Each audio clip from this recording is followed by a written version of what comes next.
Hello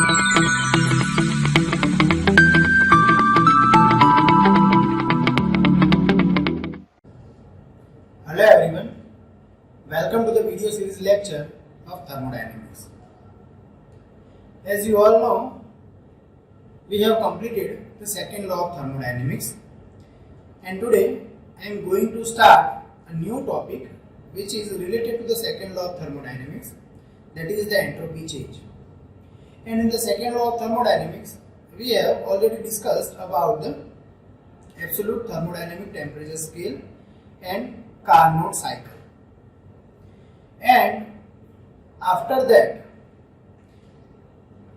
conclusion of the absolute thermodynamic temperature scale was that if we write heat ratio for the heat engine, reversible heat engine or reversible cycle, that Q, heat supplied by heat rejected, is equals to the temperature of the source upon temperature of the sink. Means ratio of heat supply is equals to the ratio of temperature change. That was the final conclusion of the absolute thermodynamic temperature scale. Okay, so with this previous knowledge, let us start the chapter of entropy change. So in this lecture, what are the points will be discussed? First, we will discuss about the thermodynamic temperature scale. Just I will recapitulate it. Then we will discuss about the Clausius theorem. After that, we will discuss as entropy as a property of system. What is the entropy? At that time we will discuss. And after that, TS diagram, temperature entropy diagram, that we have to discuss. So these four topics will be covered in this lecture.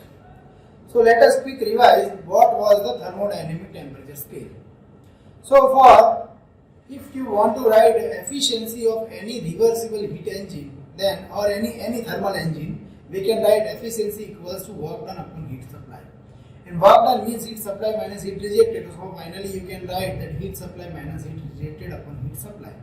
So ultimately you will get this equation. Let me take one highlighter so you can understand this point easily.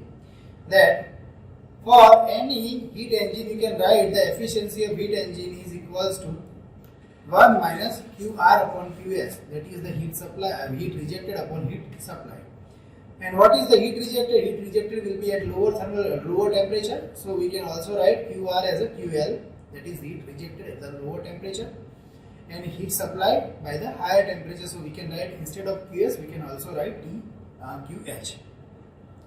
Here you can see the efficiency of any thermal engine is efficiency of the any heat engine is simple function of temperature, that we have already discussed when we were discussing about the thermodynamic temperature scale.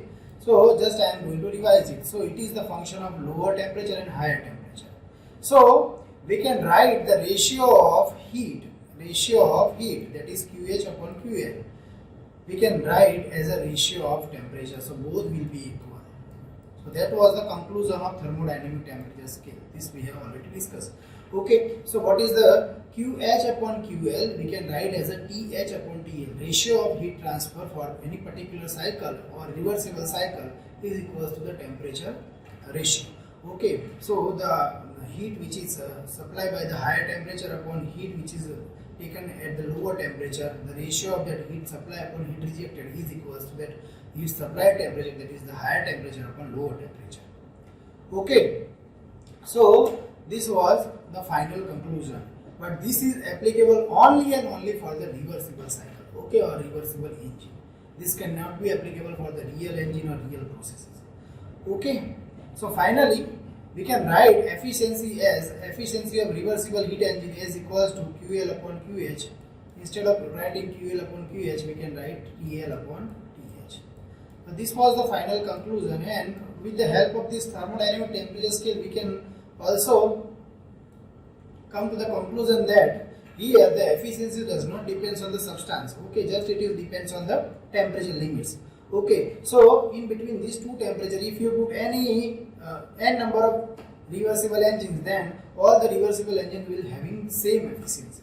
So that I have already mentioned here in this definition. You can see the efficiency of the all reversible heat engine operating between the same level is same. Okay, same temperature level. Means if you fix the temperature that higher temperature is 100 degrees Celsius and lower temperature is 20 degrees Celsius. If you fix these two temperature and if you put number of reversible heat engine, then all the reversible heat engine will having same efficiency.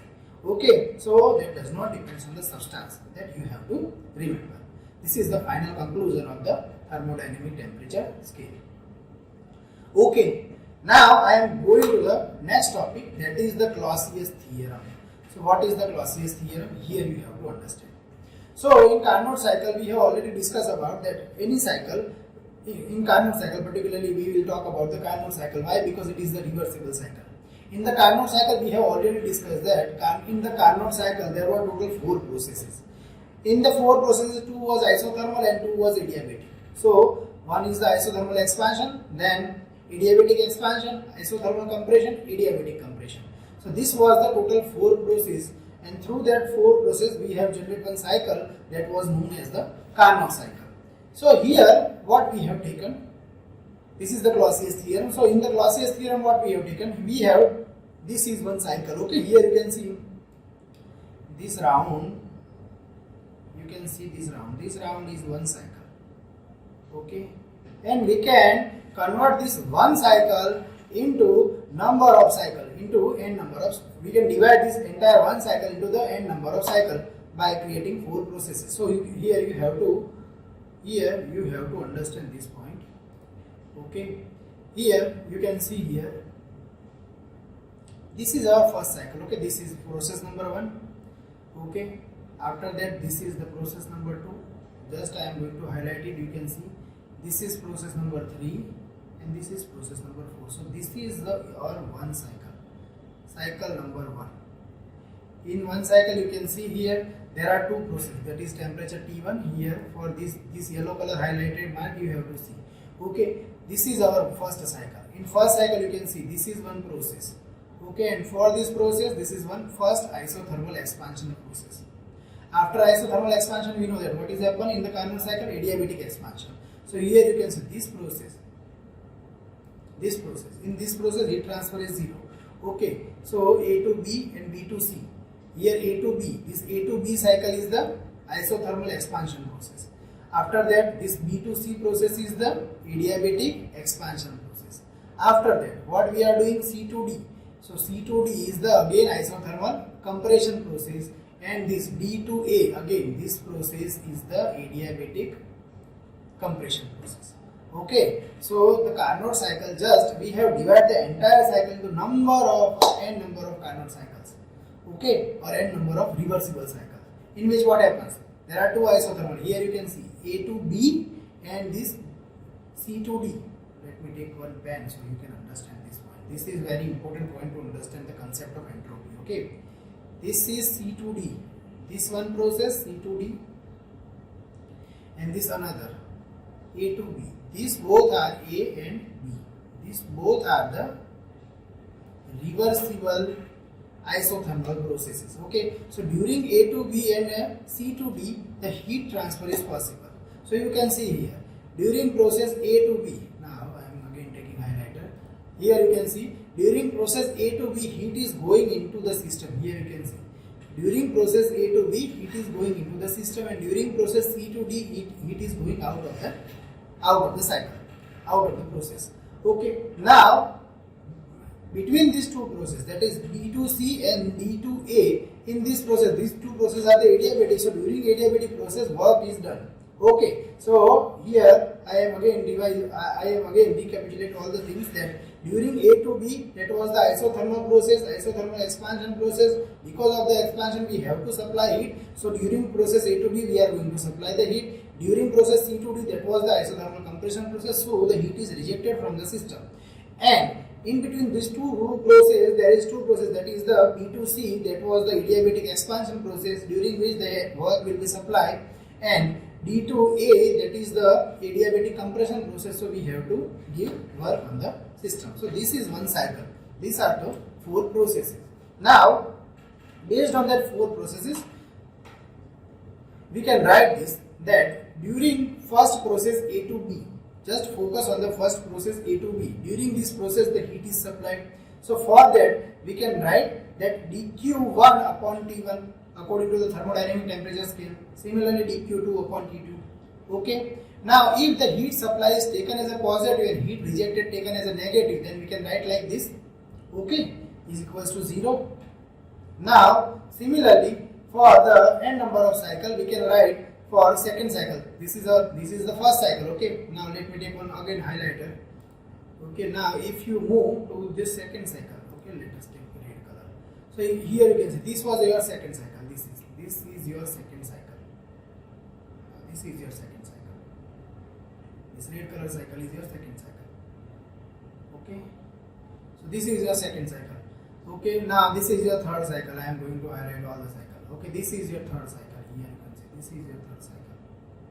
So in all the cycles, finally what happens? In two processes the heat will supply and in two processes work will done. So that we can write this number of cycles. So for the second cycle, this red color cycle, we can write same way that dq3 upon T3 is equals to dq4 upon T4 equals to 0. Okay. Now, similar, if we write this equation for all the cycles, then what will be the conclusion? Here you can say dq1 upon T1 plus dq2 upon T2 plus dq3 T3 plus dq4 upon T4. If there are n number of cycles, then we can write, and finally the conclusion is equals to the final result is 0. So finally, if you integrate it, then we can write cyclic integral of del q by t is equals to 0. So this was the final conclusion of the Clausius theorem. What is the final conclusion? Final conclusion is that cyclic integral of del q by t is always 0. Okay, this is your final conclusion. This is known as the Clausius theorem. So you have to understand this point, that for any reversible heat engine, integral of del q by t is equals to 0. Okay, that is the cyclic integral of del q by t is equals to 0. This was the final conclusion of the Clausius theorem. Now we will talk about the entropy today. Now from the Clausius theorem we can write, if here you have to understand first diagram. This is your PV diagram. Now here you can see there is one cycle. This is the initial state of the cycle and this is the final state of the process. Okay, this is the initial state, this is the final state. Now first what we are going to do, we are going from this path R1. Okay, this is the reversible path. To reach from initial state to final state, first we take the path R1. Okay, and if you want to return, then we will take the path R2. These both paths are the reversible path. Now what we have to do, we know that integral del q by t is equals to 0. Okay, integral del q by t equals to 0, but it is the cyclic integral, means first you have to go from initial state to final state via path R1. Again you are going from the F to I, means final state to initial state, again via path R2. Now so that the cycle will be completed. Now if you do the integration, cyclic integral from for the path R1 and R2, and if you do the cyclic integral of del q by t, the final result will be 0. That is proved from the Clausius theorem. Okay, so from the Clausius theorem you can write here, this is one cycle. Okay, so from the Clausius theorem you can write like this, that del q by t, integral del q by t is equals to 0. Okay, now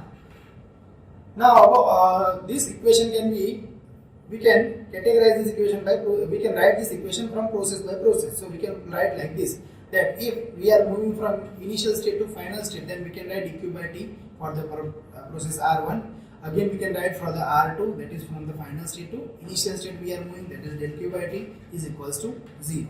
Okay, or also we can write, if we take this second equation into the right hand side, then we can write like this, that integral I to f del q by t into R1, that is for the process R1, is equals to negative. You can if you move from del q by t for final state to initial state to the right hand side, you can write it as a negative. Okay, so finally what happens, R2 is the reversible path, R1 is also reversible path, so you can write like this. Okay, so finally what happens, when you move from any process from I to F or from F to I, okay, finally you will find that there will be some change in the property. That property is the enthalpy. Entropy. Okay, so the initial state at position number I, the entropy is Si, and at the final state is the F. So at the final state entropy is the SF. So the integral del Q by T for the reversible process is equals to the change of entropy. Here you do not have to confuse. Here you can see it is integral del Q by T is equals to 0, but for what? For the cycle. But we are here talking about the process. So which is the process? Process I to F, or you can also write process F to I. So for any process, any reversible process, you can write like this, that for any reversible process, that del Q by T is equals to change of entropy. And what is the change of entropy? That is ds. So you can simply write like this, that for process number R1, del Q by T for process R1 equals to ds, that is the change of entropy. And if you are going to integrate it from first state to last state, means from I to F, integral I to F del Q by T for reversible process is equals to change of entropy, that is S2 minus S1, or S of final minus S of initial. So this is the final conclusion.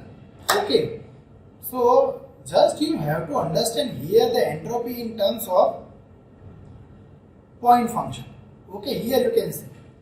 So just you have to remember the concept of entropy is like this, that whenever you are going to do the cyclic integral of any reversible cycle, then ultimately you will get some 0 value. Ultimately the final result integral of del Q by T equals to 0. But when you are going to do process, and that process is a reversible process, then ultimately you will get integral del Q by T equals to some property, and that property is the change of entropy. So always we are going to deal with the change of entropy. We are not dealing with the absolute value of the entropy.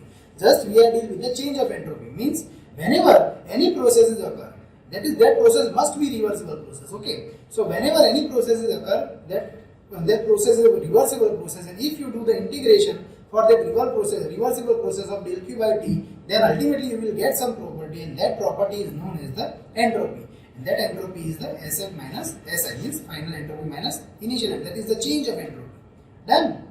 Okay, so here we are going to deal with the change of entropy, not with the absolute value of the entropy. Done? Okay, so this was the final conclusion. So when there is two equilibrium state, as earlier I have described, we can write del Q by T for the reversible process equals to ds, and when you are going to do integration, you can find SF minus SI, that is the final entropy minus initial entropy. So you can get the change. Okay, so finally we can write entropy as simple, or if you want to define the entropy, then you can write like this, that word of entropy was derived from the Greek word tropy, meaning the transformation. The specific entropy we can write like that, we can write like small s is equals to capital S by n. This is the simple things you know about the specific properties. Okay, so I am not going to deal with this, but just you have to remember this, that for the process, for any process, but if the process is reversible, for any process we can write the entropy, that we will see in our next lecture. But for the reversible process, you have to write this, that always the ratio of heat transfer upon temperature is equals to the change of entropy. That is for the reversible process, and if you do the cyclic integral, then always del Q by T equals to 0. Okay, so this is how we can prove that the entropy is a property of system. Okay, done. So this was all about the entropy. In our next lecture, we will see some TS diagram. Okay, so thank you for